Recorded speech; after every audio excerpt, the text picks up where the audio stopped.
tal? ¿Cómo les va en Perfiles de hoy? Bueno, agradecemos la visita de la doctora Alejandra del Río Ayala, dirige la unidad especial por los delitos de violencia de género, familiar y sexual, fiscal en el nuevo sistema, en el sistema penal en la provincia de Santa Fe, en el Ministerio Público de la Acusación, de un tema que viene empeorando en los últimos tiempos y que personalmente pienso que si uno recorre el Código Penal es uno de los delitos más graves, aunque parezca que no es así.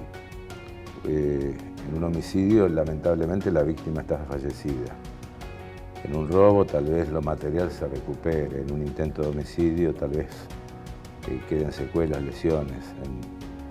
Pero cuando se abusa a un chico, las secuelas psicológicas, el daño, es imborrable. Y esto supone, digamos, un dolor de por vida.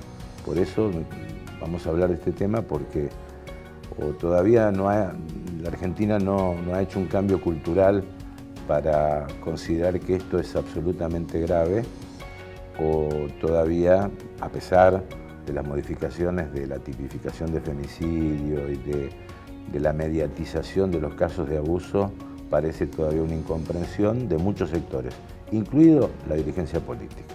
Enseguida con la doctora del Río Ayala.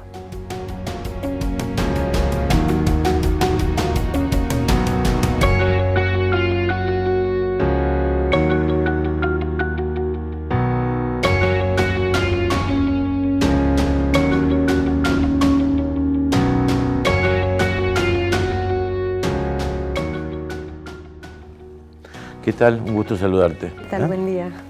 ¿Estudiaste en la Católica? Sí, en la Católica. ¿Sí? ¿Imaginaste una tentación al derecho penal o no? En realidad el derecho público me gustó desde los primeros años de carrera, ya desde constitucional, y sí, siempre perfilé más para lo penal, porque antes de terminar la carrera entré en el Poder Judicial y empecé trabajando en lo que eran las fiscalías del viejo sistema. Y ahí... Ahora, ¿imaginabas que una mujer podía tener lugar en materia penal en la justicia de Santa Fe o no? Y cuando yo iniciaba el periodismo no había juezas penales. Se consideraba que la mujer no tenía que estar sobre los hechos penales o los ilícitos, ¿no?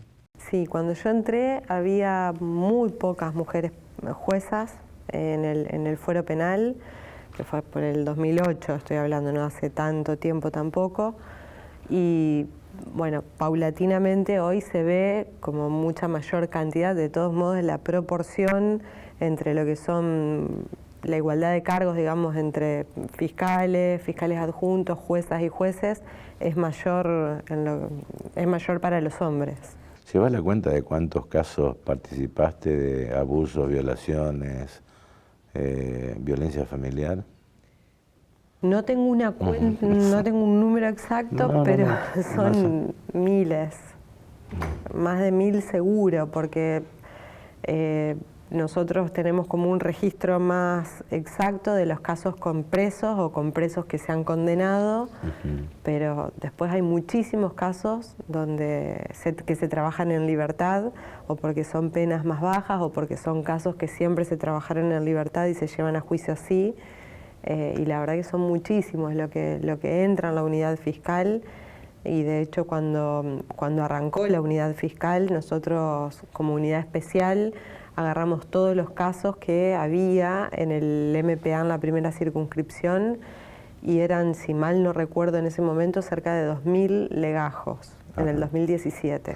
Claro, vamos a aclarar que se tuvo que generar unidades especiales por la cantidad de casos que hubo. Sí. Y que había, ¿no? Sí. Y por el especial tratamiento que exige esta temática. Y después de miles de casos, ¿en lo personal te inmuniza o te llegan? Yo creo que no, nunca te llegan a inmunizar. Si uno tiene un mínimo de humanidad, no te llegan a inmunizar nunca, porque uno se sigue conmoviendo.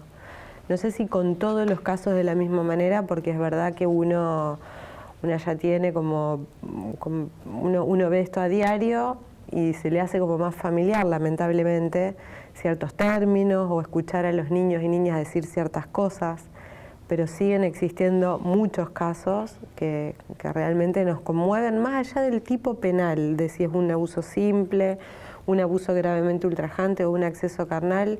Creo que está más en cómo lo vive la víctima y cómo repercute en la familia. Hay casos que realmente uno no deja de sorprenderse. ¿Coincidís con mi introducción que es un delito grave porque dura para toda la vida? Yo es la discusión que tengo con mucha gente. ¿Por qué? Siempre. Porque yo creo que, no sé si decir que es más grave que el homicidio. No, el homicidio está la vida de por medio, pero lamentablemente la víctima ya no tiene ningún tipo de recursos, ¿no? Pero en los chicos... Pero acá hay que vivir toda la vida con esta carga, porque es una carga, y muchos niños y niñas han llegado incluso a la muerte por un abuso sexual. Hay casos incluso que han sido famosos a nivel internacional, resueltos por la Corte Interamericana, de niñas que han sido abusadas, no muy conocido, que es el EC contra Perú, una niña que fue violada, producto de esa violación, un embarazo, y se tira del techo de la casa, con una total ausencia del Estado. Entonces digo, a veces uno lo mide por el bien jurídico protegido o yendo más a lo llano, aquí se murió alguien y aquí no, pero a veces las secuelas que tiene la persona son igual de graves que una muerte. ¿Por qué crees que las cosas se empeoran? Es decir, el delito de femicidio es un agravante, el tema del abuso se ha mediatizado con mayor frecuencia. Es decir, ¿por qué te crees que cada vez hay más casos? Si en este 2020 parece increíble haber explotado, si mal no recuerdo, hay 100 denuncias de abuso sexual por mes aquí. Sí, aproximadamente. 100. ¿Por qué crees que sea ese fenómeno? Yo creo que son dos cosas distintas. El femicidio tiene que ver más con una reacción, sí, que es un poco lo que algunos sectores del feminismo vienen tratando de demostrar, que a mayor empoderamiento o mayor herramientas o intentos de igualdad de la mujer, hay una contestación por parte de las masculinidades y esto repercute en una mayor violencia. En cambio, en el caso de los abusos es distinto. El femicidio se puede medir más fácil porque el cuerpo aparece y cuenta como un caso de homicidio o femicidio. En cambio, en los abusos sexuales, históricamente hubo una cifra negra muy alta y creo, no sé si arriesgarme a decir que hoy hay más casos, sino que hoy hay más visibilización y hay muchas más oportunidades para que las personas puedan denunciar. Claro. De ese porcentaje, ¿cuánto representa lo intrafamiliar? Y es muy alto. Yo me arriesgaría a decir, no lo tengo determinado fehacientemente, pero me arriesgaría a decir entre un 80 y un 90%. Claro, yo casualmente te iba a preguntar por las cifras negras, porque, a ver, si bien hoy hay organismos con los cuales una mujer puede acudir, otras dicen no, porque mi marido es el sostén económico de la familia, tengo miedo de quedarme en la calle, ¿qué pasa si el día de mañana recibo represalias? Es decir, esas son las cifras negras, ¿no? Sí, pero en estos casos que vos marcás tiene más que ver con una decisión de la propia víctima de si denuncia o no. También hay una cifra negra de niños y niñas que no denuncian o que las personas encargadas de gestionar la denuncia no lo hacen, y creo que esos son los casos más graves. Sí, pero la nena le comenta a la madre o le comenta a otros, porque muchas veces la madre puede estar sabiendo lo que pasó con su hija o no. Eso pasa mucho. Eso pasa mucho. A veces los chicos tienen la valentía, la fortaleza y pueden denunciar fuera de la casa, con lo cual las denuncias más tarde, más temprano, pero llegan y se puede de alguna manera activar mecanismos de protección. y otras veces no, lo cuentan en el interior de la casa o se sabe la situación al interior del hogar y nadie dice nada, porque sí, hay complicidad o hay mucha dependencia. A veces hay mamás que son víctimas de violencia y no lo pueden hacer, pero lamentablemente últimamente estamos viendo muchísimos casos de niñas víctimas de abuso sexual que no tienen apoyo al interior de su hogar y son casos que son muy difíciles de trabajar. Bueno, y después eso se mecha cuando llega la adolescencia, a la madurez, donde esto gira permanentemente, ¿no? Totalmente, pero además hay un factor extra en estos casos donde las niñas no pueden hablar o no encuentran las condiciones para hablar. Y tiene que ver con que si se llega a hacer una denuncia, el sistema penal también es bastante nocivo en algún punto, porque no hay demasiada coordinación con todas las instituciones que tienen que abordar estos casos. Y muchas veces las niñas quedan demasiado expuestas y al momento en que se las tiene que escuchar no hablan y eso también mella directamente en su credibilidad. Entonces eso causa como efecto el total descrédito de la institución que la tenía que ayudar y un descrédito de la víctima entre su grupo familiar. Porque siempre queda como una mentirosa. Sí. ¿Alguna vez pensaste en voz alta, en voz baja, qué le pasa en la cabeza de un profesor, por ejemplo, de abusar de una nena de 8 o 10 años? Es decir, sin entrar en ninguna teoría anacrónica como el Lombroso y tampoco que sirva como atenuante, pero ¿alguna vez te lo preguntaste si esto es normal? O hay algún tipo de predisposición o hay algún tipo de alteración para que se produzca esto, ¿te lo preguntaste? Todos los días de mi vida me pregunto qué le pasa por la cabeza a los tipos que... ¿Y qué respuestas tenés para vos misma? Yo leo mucho Rita Segato y comparto gran parte, por no decir todas, de sus conclusiones. Estoy convencida de que es un crimen de poder, que la satisfacción sexual del agresor sexual no está en el acto en sí, sino en el sometimiento que se genera a la víctima con el acto sexual. Por eso a uno se le vuelve inexplicable a veces pensar cómo un hombre adulto puede tener satisfacción con una niña que no tiene ni su cuerpo desarrollado siquiera. O sea, uno no encuentra la explicación de dónde está la atracción para hacer eso que hace. Con lo cual estoy convencida de que son crímenes de poder, que lo que se busca es doblegar a la otra persona y ahí está la satisfacción. ¿Esto supone en esa persona una suerte de doble vida? Yo creo que sí, ¿Sí? Porque tienen... Bueno, hubo un ciudadano ilustre acusado de abuso, curas acusados, sacerdotes. Son personas que en muchos casos, en un alto porcentaje, son de conducta intachable y de hecho en los juicios muchas veces va mucha gente a hablar de lo bueno que es el imputado, de lo buen padre de familia, lo buen vecino, buen trabajador. Entonces tienen una imagen social que también esto recae directamente en la credibilidad de la víctima, porque acusar a una persona con semejante imagen es muy difícil. Una pequeña pausa, me gustaría preguntarte un montón de cosas, ¿no? Si la violencia avisa, por ejemplo, si avisa la violencia. Bueno, enseguida regresamos con la doctora Alejandra del Río Ayala.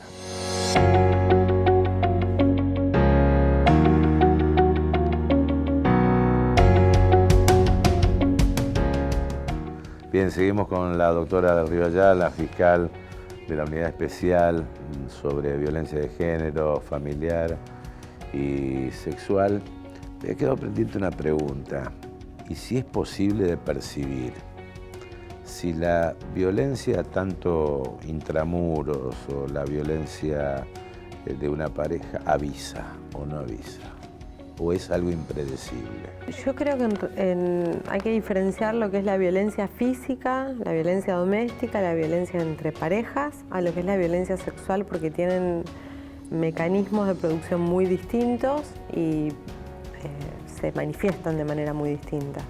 En lo que es la violencia doméstica y lo que es la violencia, sobre todo en la pareja, puede haber algunos elementos que en la literatura se conocen como micromachismos, que en realidad todos los tenemos, no es que solo los violentos de género, pero digamos, estamos en una sociedad, en una cultura machista y todos de alguna manera tenemos micromachismos. Pero hay algunas actitudes que se pueden ir advirtiendo, que son bastante invisibilizadas socialmente, pero que pueden llevar a mostrarnos que una persona tiene tendencia a mantener una relación violenta.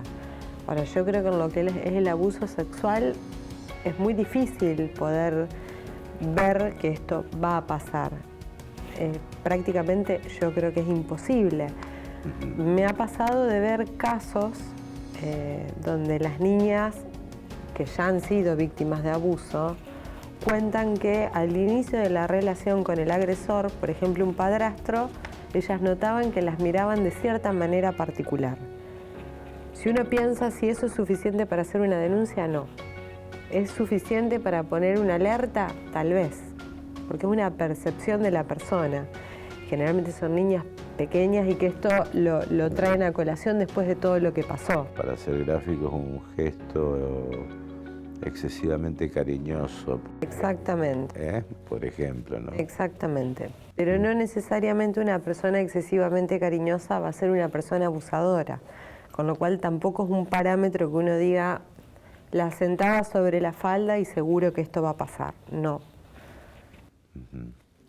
En los casos que te tocó tocar, que te tocó acusar, ¿qué percibiste de la mirada del acusado cuando vos estabas hablando o justificando? ¿Que era una cuestión digamos, de reivindicación de un feminismo tuyo? ¿Era una cuestión, entendían que era una cuestión penal y grave y un delito o no? Digo, hablo gestos como el de Valdomir, por ejemplo, que fue un caso también muy emblemático en este tema, casi como desafiándolo a ustedes. Es decir, ¿qué percibías vos o qué percibiste vos de quien está acusado, en el banquillo de los acusados? Yo creo que hay de todo, he visto de todo, desde personas que ni se inmutan, como que uno les está contando la lista del súper del fin de semana, hasta personas que se han puesto muy violentas, que han llegado incluso a amenazarme en audiencias. Sí. Pero creo que tiene que ver mucho con... Es un delito muy difícil de asumir para la persona. Qué sé yo, a veces uno puede entender que un homicida admita el delito o que una persona que anda con armas o que roba, incluso hay ciertos delitos que en los barrios pueden hasta generar identidad. Esto no, esto es como demasiado reprobado por todo el mundo, incluso en la comunidad carcelaria, es reprobado el abuso sexual o el maltrato a niños. Entonces es muy difícil que lo admitan. Y hay algunos que, como te digo, algunos que no se inmutan, hay otros que lo niegan y hay otros que se enojan. Dentro de los hombres hay sectores de resistencia a todo este movimiento, ¿no? De igualdad de las mujeres, del juzgamiento, de violencia, etcétera. ¿En las mujeres también, en algún sector de las mujeres también o no? Yo creo que más que resistencia, hoy lo que se ve mucho entre los hombres y también entre algunas mujeres es minimizar o de alguna manera ningunear las reivindicaciones de derechos. Me ha pasado de escuchar a muchas mujeres, de hecho mujeres que tienen cargos, que dicen yo no veo la desigualdad, yo llegué a donde estoy y es porque soy igual al hombre. Y en realidad yo creo que siempre estamos en una situación desigual en un montón de aspectos y yo lo he vivido de hecho a lo largo de mi carrera, desde que estoy en la universidad hasta siendo fiscal. Hay muchas veces en que uno no tiene el mismo trato que un colega varón y esto en cuestiones mínimas pero se ve. Por eso creo que más que una cuestión de resistencia o de negación en el sentido de no te corresponde la igualdad, es desacreditar que la igualdad sigue existiendo. Sí. Eso es lo que más veo. Te hacía esta pregunta porque, bueno, a mí personalmente me tocó cubrir el juicio a Carlos Monzón en Mar del Plata en el año 88, con lo que yo considero que fue el principio de la era mediática de lo que hoy es el femicidio, ¿no?, de Alicia Muñiz. Y en los tribunales de Mar del Plata había una barra que lo aplaudía y otra barra que lo insultaba, ¿no? Esto ocurría fuera de tribunales. Y dentro de lo que vitoreaban a Monzón, había mujeres también. Evidentemente las cosas han cambiado pero ha llevado mucho tiempo para eso, ¿no? Es decir, la comprensión de lo que esto significa. La mujer hoy en día frente a esta situación, ¿está garantizada, o sea, tiene garantías para hacer una denuncia hoy por hoy? ¿De qué tipo? Yo creo que, mira, te mentiría si te digo que sí, tiene todas las garantías. Sí, hoy un testigo protegido en el país no tiene garantías, por ejemplo, lamentablemente. No, pero además es muy difícil, hay ciertos resguardos que piden los testigos muchas veces, los testigos de las escuelas o de los centros de salud, que no se le pueden brindar, o por lo menos no de la forma en que piden o que quieren.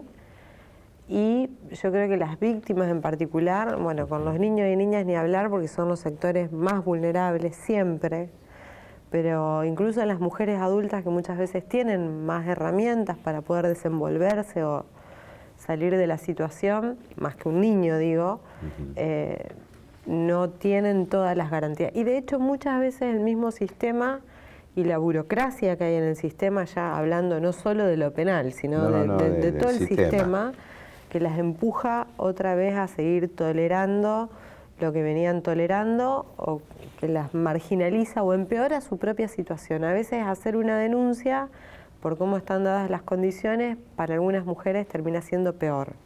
Entonces eso sí creo que exige una mirada muy crítica de todos los que estamos interviniendo en el sistema, no solo penal, insisto, ni tampoco de justicia solamente, porque esto tiene que cambiar de alguna manera. Claro, no es una cuestión únicamente de dignidad de la mujer, sino una cuestión de supervivencia también de la mujer.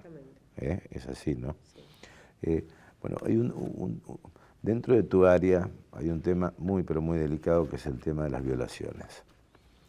Las estadísticas indican un altísimo nivel de reincidencia en las violaciones. ¿Qué hacer con este tema? Yo no tengo la respuesta a eso porque nuestro trabajo, como siempre digo, lamentablemente nosotros llegamos cuando el delito ya se cometió. Ya está consumado, sí.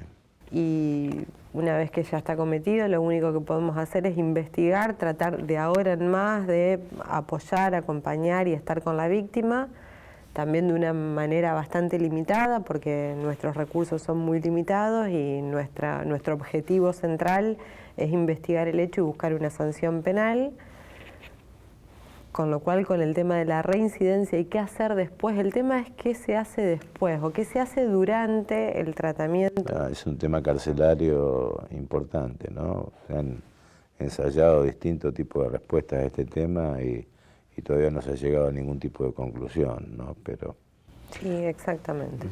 ¿Satisfecha con tu trabajo o no? Sí, muy satisfecha porque si bien es una temática bastante difícil y como hablábamos al principio, es algo que uno no deja de... Lamentablemente uno no deja de sorprenderse, a veces piensa que ha visto todo y no, siempre viene un caso donde hay cosas que no ha visto y que siguen sorprendiendo. Realmente es muy grato el contacto que logramos nosotros con estas familias, con estas víctimas. Es mucha la gratitud que se recibe después. Hay muchas mamás, por supuesto, que seguramente no estarán conformes. Hay veces en que nos tocan resolver abusos sexuales simples y las penas son bajas y los imputados no van presos y esto a veces genera alguna disconformidad, pero en un alto porcentaje nosotros estamos en contacto directo de mensajearnos por WhatsApp a ese nivel con las mamás o con las víctimas mayores de edad y realmente yo sigo sosteniendo, sigo reafirmando que creo que lo principal para la persona es ser escuchada. Porque cuando son escuchadas la causa avanza más allá del resultado, si es la pena esperable o el tiempo en el que esperaban obtener el resultado. Sí, si uno los acompaña y los escucha, hay mucha gratitud del otro lado. Bueno, vuelvo al principio. Me parece que es una problemática gravísima dentro del sistema, no digo penal, digo el sistema social, ¿no? Porque más allá de hablar de secuelas de abusos, los femicidios significan chicos huérfanos. O sea, una madre muerta y un padre en la cárcel. Gracias, Alejandra. Ha sido un placer. Gracias a vos. Muchas gracias a vos.